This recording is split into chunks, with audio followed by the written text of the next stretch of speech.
What do you think? Get back to the tree. More back? Yeah. More back. I can't see it. Yeah, that looks a bit more. Here we are. Let's wait another second. This is really powerful.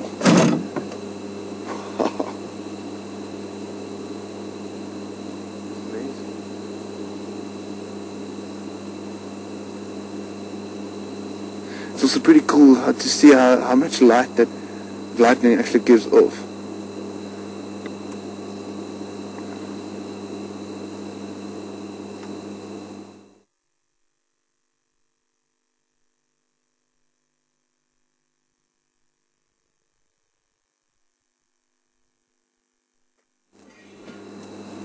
Get some lights on what we're looking at. Let me try and show you guys what we're looking at. There's a tree in front there, a bush, but that's not in the shot. I'm going to try.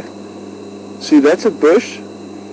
Obviously that's a bush. But right on top of it, just on the tip of it, the clouds on the Drakensberg mountain range are making these magnificent. I'm trying. There we go. So we've got the bush in the foreground, and then the clouds, and the clouds are you can see where the clouds were now, and then on top is the rest of the sky. There you go. This is absolutely amazing.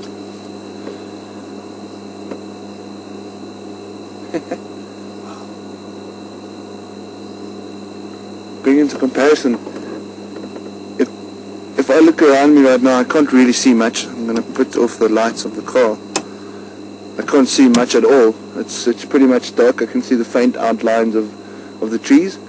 But if that lightning was striking on top of us, in that split or that split second, I would be able to see clearly around me for hundreds of meters, 200 meters. I would be able to see really clearly. That's how bright those lights are that's giving off. Jan, do you think that thunder is coming this way? I suppose so, but it's still, yeah, we'll still be able to make our drive safely.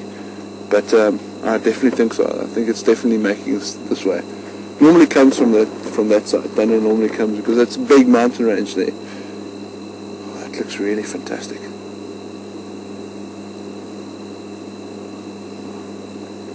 So guys, we're not only here to see animals, but just to enjoy the immediate surroundings. It's beautiful. I just want to sit here for the rest of the night, just keep on watching it, waiting for it to come closer. But that wouldn't be good for our equipment, so you can see all the moths and things flying in the foreground.